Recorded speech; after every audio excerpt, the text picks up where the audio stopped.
At inihiling ko po lahat na tumayo upang magbigay galang sa salita ng Diyos, ang dadalhin natin mangaral at ang beloved ordering preacher, Fred Diaz. Palapakan po natin ating mahal na Panginoon.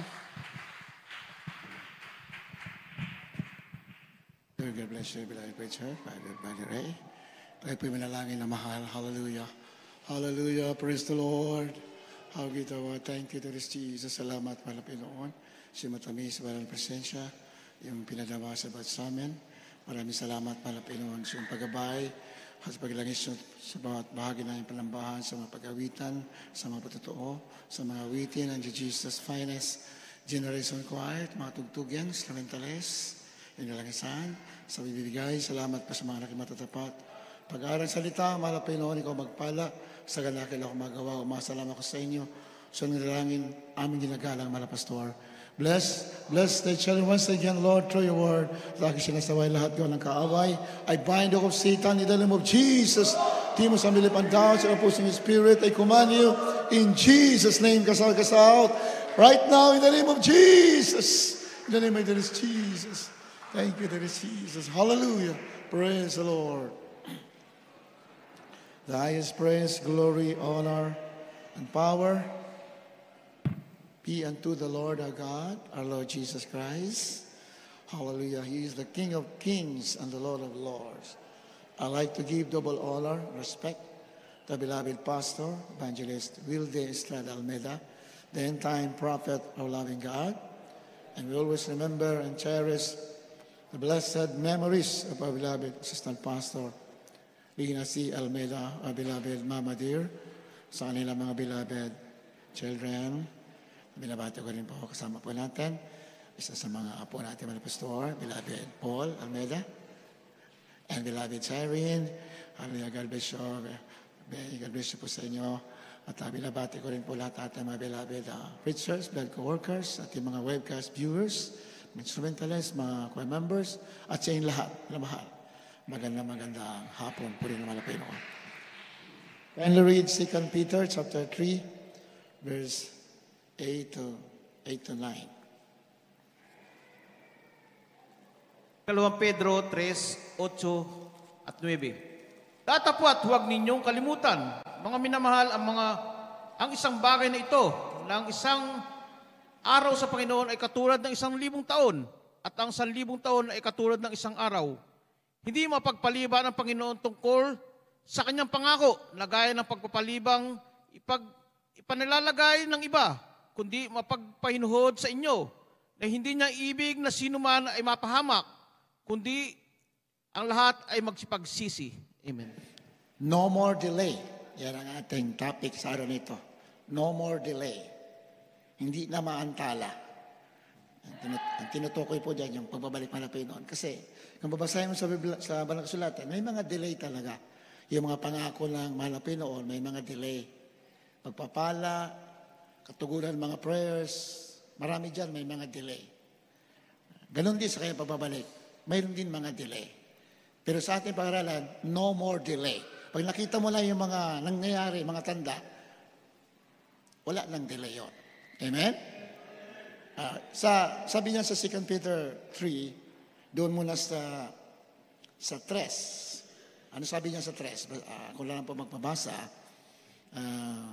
na maalaman muna ito, na sa mga huling araw ay magsisaparito ang mga manunuya na may pagtuya, na magsisilakan ayon sa kanilang masasamang pita. Ituloy lang. At magsisipagsabi, saan naroon ang pangako ng kaniyang pagparito? Ayan. Sapagkat buhat ng araw na nangatulog ang mga magulang, ay nanatili ang lahat ng mga bagay, lagaya ng kalagayan nila mula ng pasimulan ang daigdig, ang paglalang. Sapagkat sadyang nililimot nila na mayroong sangkalangitan mula ng unang panahon. Mula ng at isang lupang inanyuan sa tubig at sa gitna ng tubig sa mamagitan ng salita ng Diyos. Na sa magitan din ito, ang sanlibutan noon na napawan ng tubig ay napahamak. Ngunit ang sangkalangitan ngayon at ang lupa sa magitan ng gayon ding salita ay iningatang talaga sa apoy na itinataan sa araw ng paghukom at ang paglipol sa mga taong masasama. Bago natin yung key verse natin, 8 and 9, may mga manunuya daw sa huling araw. Manunuya. Sabihin yung mga nag-uusig, mga nag-aalinlangan, hindi na naniwala, inamahal. Ayan, no? There shall come in the last days scoffers. Ayan, scoffers. Walking after their own lust. Ayan.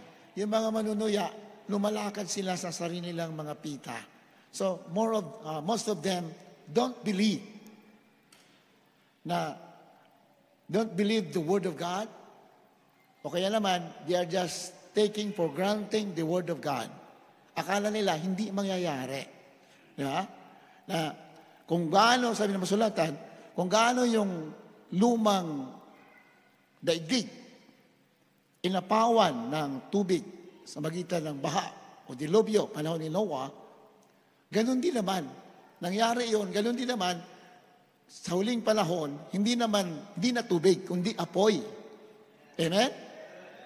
Ayan, dan tayo sa verse natin, sa 8, sa 8. Datapwat, huwag ninyong kalimutan, mga minamahal, ang isang bagay na ito, laang isang araw sa Panginoon ay katulad ng 1,000 taon.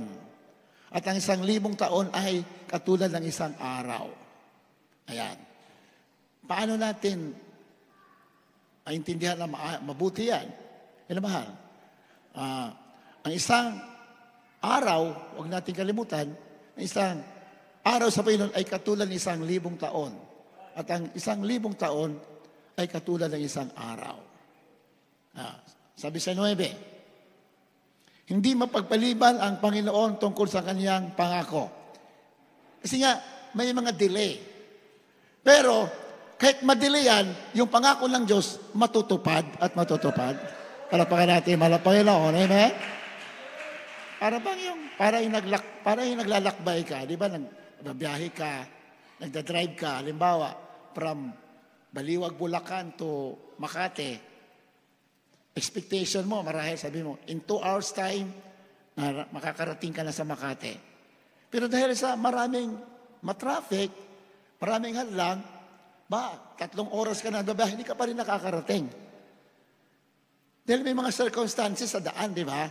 Pero, ang siyang tak na bagay, makakarating at makakarating ka doon. Nadili nga lang. The same is true. Di ba? The same is true sa pagbabalik natin malapinoon. May mga delay. Anong dahilan bakit nade-delay? Ayan. Ang sinabi nga dyan, sa 9, hindi mapagpaliban ang Panginoon tungkol sa kanyang pangako. Anong pangako? Pangako ng kanyang pagbabalik. Hindi raw siya mapagpaliban. Nagaya ng pagpapalibang ipinalalagay ng iba. Di ba sa naunang talata, iba, o nasaan na yung araw ng pagbabalik, di ba? Yung mga manunuya, yung mga nag-uusig. Di ba? Sabi, wala pa naman nangyayari, ganun pa din eh. Sa nauna nating binasa. Pero, hindi siya mapagpaliban, magaganap at magaganap. Amen ba? Yung nga lang, yung iba, akala nila hindi magaganap. Kundi, mapagpahinuhod sa inyo. Mapagpahinuhod kasi malapay noon. Kaya nadidelay, mapagpahinuhod na hindi na ibig na sino man ay mapahamak. Kundi ang lahat ay magsipagsisi. Yan pala ang reason bakit nade-delay kasi nga ayaw niya na may mapahamak. Diba? Lalo na sa mga Christians, sa mga anak na ng Diyos talaga, sa mga believers na, ayaw niya na may mapahamak. Ayaw niya na may maiwan. Diba? Ayaw niya.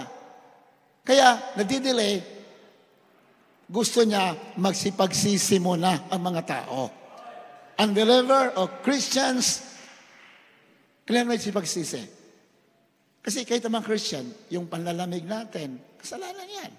Hindi natin pagiging mainit sa paglilingkod, kasalanan. Kaya kailangan, kaya dinidelay kasi mapagpahinuhod siya. Gusto niya na walang mapahamak. Palapakan natin, malapay noon, amen? So, doon tayo sa ang 1,000 taon, isang araw ay katulad ng 1,000 taon. Ayan, sa 8. that one day is with the Lord as 1,000 years. Ayan, no? Ang isang araw ay katulad ng 1,000 taon. Isang araw ay katulad ng 1,000 years. One day is what the Lord as 1,000 years. Ang isang araw ay katulad ng 1,000 taon. And 1,000 years as one day. Ang 1,000 taon ay katulad ng isang araw. Sundan natin, minamahal, para manawaan natin mabuti. Dito sa the book of Prophet Hosea, chapter 6, verse 1 and 2. Hosea 6, talatang 1 at 2. Magsiparito kayo at tayo manumbalik sa Panginoon, sapagkat siya'y lumapa at pagalingin niya tayo. Siya'y nanakit at kanyang tatapalan tayo. Pagkatapos ng 2 araw ay muling bubuhayin niya tayo. Sa 3 araw ay ibabangon niya tayo at tayo'y mga bubuhay sa harap niya. Amen. Bago yan, yung creation ng mundo, actually, ang tawagan ng iba dyan, hindi naman creation o recreation, ni-recreate. Sa Genesis chapter 1,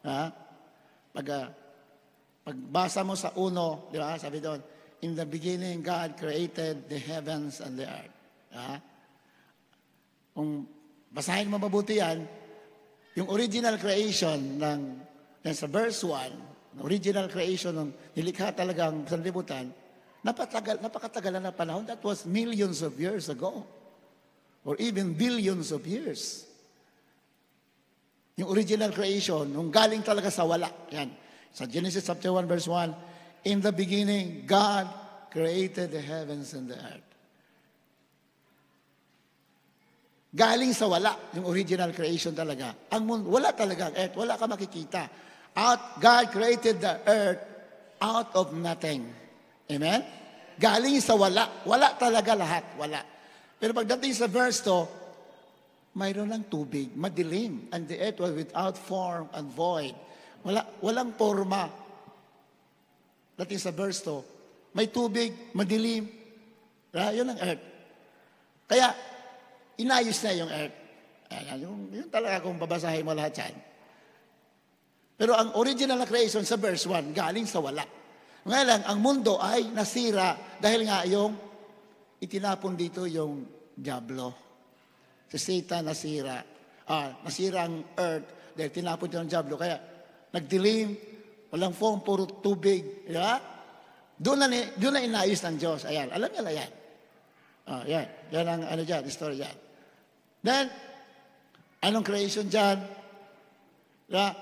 Sabi dyan, nilikha ng Diyos ng sa loob ng 6 na araw. Ayan, isorte na lang natin. Sa loob ng 6 na araw, nilikha ng Diyos lahat yon. Nagkaroon ng tubig, nagkaroon ng mga kahoy, nagkaroon ng mga hayop, diba? Nagkaroon ng bundok, nagkaroon ng dagat. Ayan. Then, pinakahuli, nilikha niya ang tao. Palapakan natin, mga Panginoon. Amen. On the sixth day of creation, God created man in His own image. Ang sinabi niya.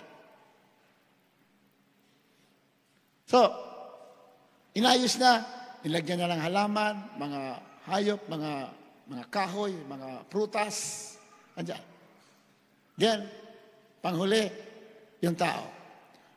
Sa loob ng 6 days, nilikha. So, in our time, doon na natin apply yung ang 1 araw ay katulad ng 1,000 at ang 1,000 katulad ng 1 araw lang sa Kanya. Doon na yun. Ngayon, during dito sa atin, yung creation niya, mayroon niyang tipo sa ating kapanahunan mula nung nagkaroon ng mundo. May tipo yan. Siya, 6 na araw nilikha, 7 araw ay nagpahinga na siya. So, sa tungkol naman sa mga tao, hanggang sa kanyang pagbabalik, yung 6 na araw, ang katumbas naman noon ay 6,000 taon. Para paka natin malapay noon. Amen? Yung 6 na araw nilikha niya ay katumbas ng 6,000 taon. Mula kay Adan hanggang kay Noah, 2,000 taon yan. Yung 2,000 taon yan. Yung computation. Mula nung kay Adan, creation, hanggang kay Noah sa dilubyo, 2,000 taon.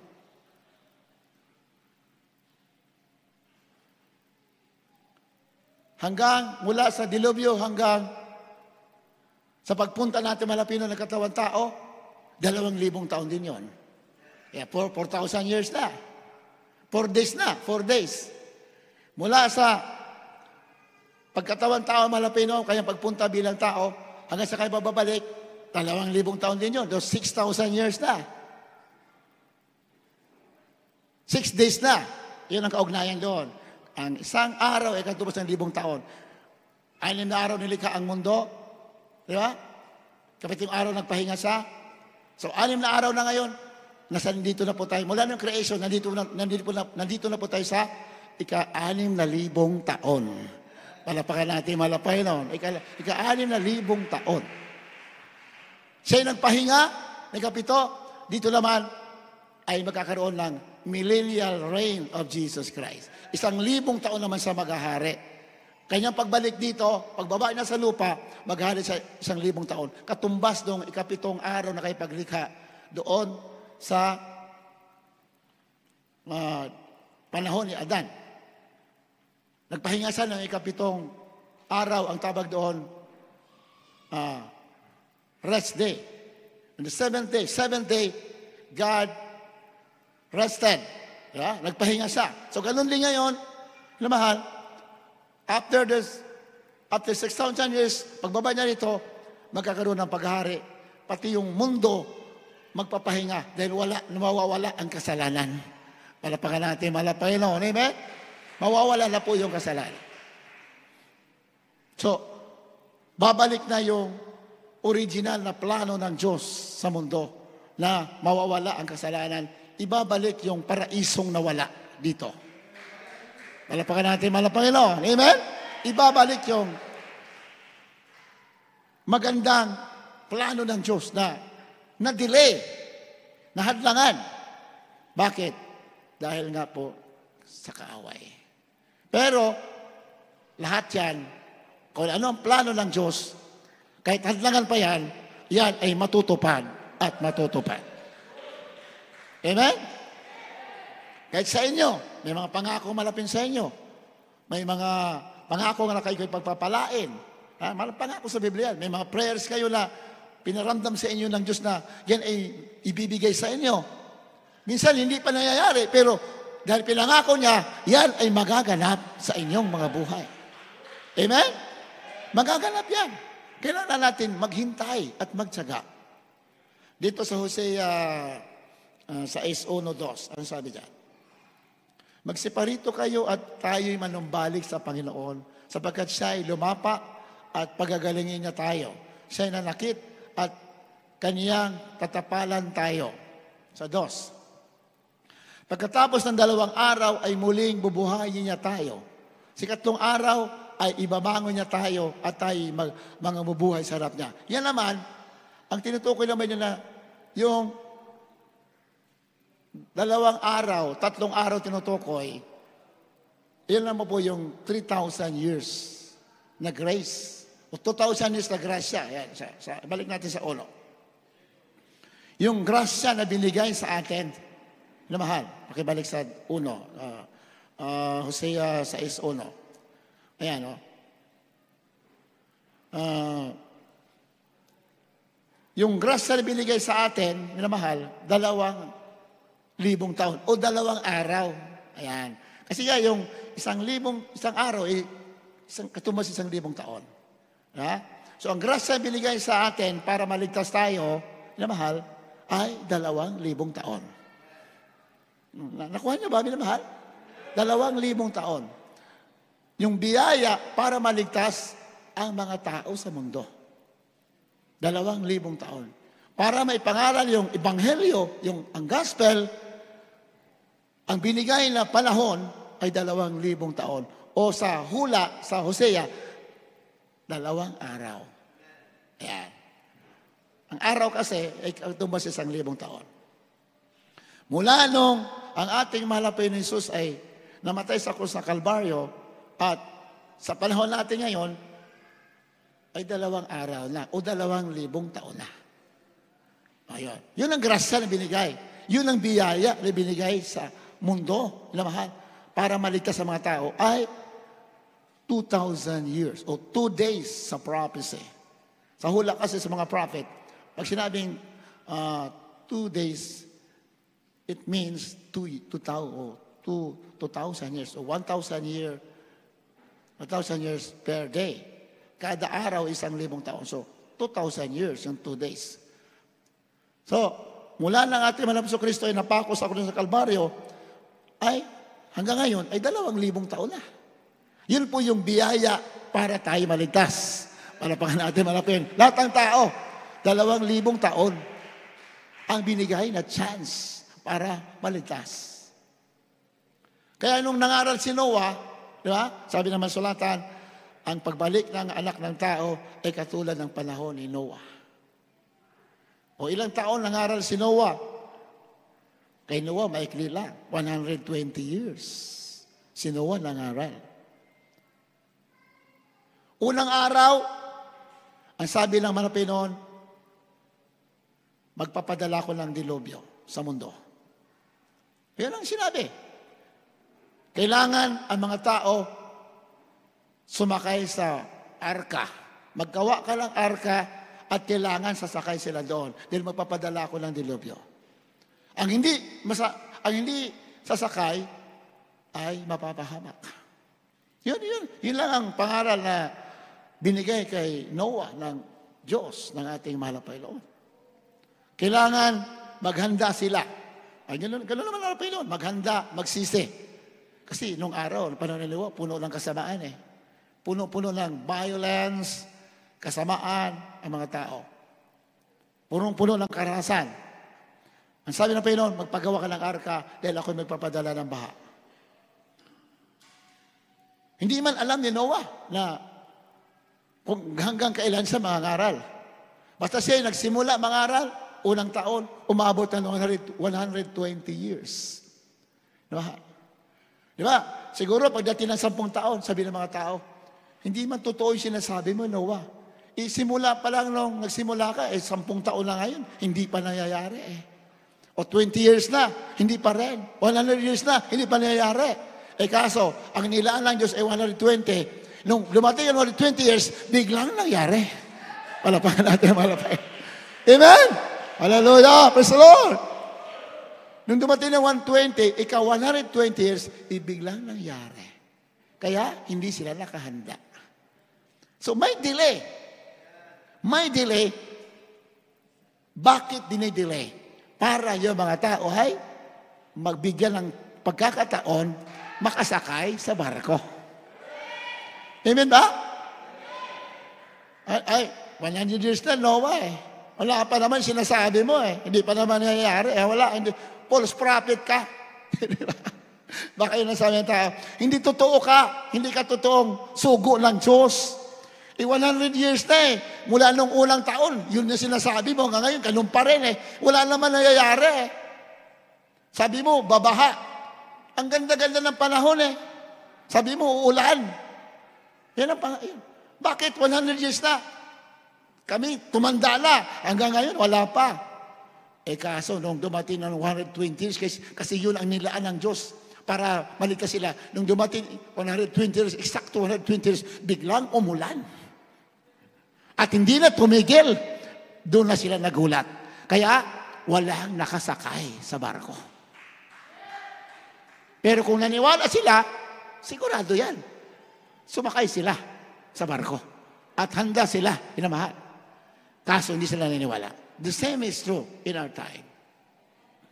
Sabi lang ating mahal na Panginoon, kung paano panahon ni Noah, ganun din sa panahon natin.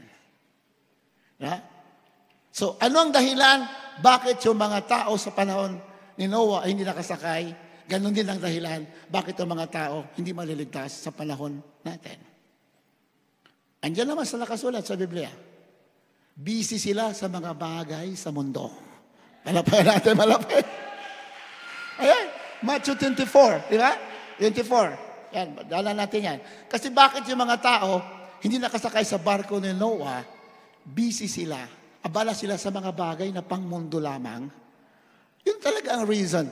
Bakit may mga tao hindi makasakay, hindi makapasok sa church, hindi maging totoong Christian, ang dahilan, abala sila sa mga bagay na pangmundo. Pakibasa.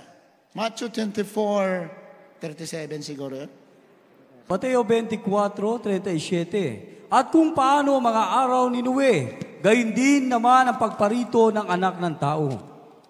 Sapagkat gaya ng araw bago nagkagunaw, sila'y nagsisikain, sila'y nagsisinom, at aasawa at pinapag-aasawa hanggang sa araw na pumasok si Noe sa daong. At hindi nila nalalaman hanggang sa dumating ang paggunaw at sila'y tinangay na lahat at gayon din naman ang pagparito ng anak ng tao. Palakpakan natin ang malapay naon.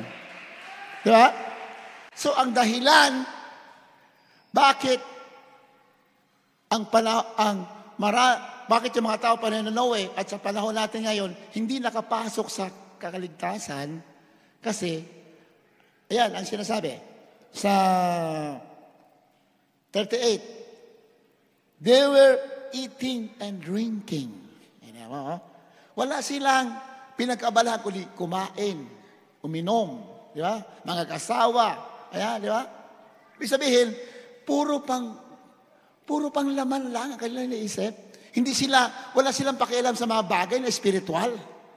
Kaya, kayo nakikinig sa mga tahanan, gusto mo makasama sa pagbabalik, hanapin mo mga bagay na espiritual. Hallelujah! Praise the Lord! Hindi masama mabuhay sa mundo, pero huwag mong kalimutan, ang mga bagay na espiritual, yun lang ang titingnan ng Diyos para makasakay tayo sa arko ng kaligtasan. Ayan o, magsisikain, nagsisiinom, busy lang puro sa kinabukasan lang iniisip. Future lang, sa mundo, future sa mundo. Kailangan magkaroon ko ng ganito. Di ba? Yun lang. Kaya hindi sila handa. Kaya warning sa atin lahat, kung gusto mo maghanda, mabisi ka sa mga bagay na espiritual. Di ba? Lagi ka nananalangin, lagi ka nagsasamba. Yan ang mga bagay na espiritual. Lagi mo iniisip na ang mundo na ito ay pansamantala lamang.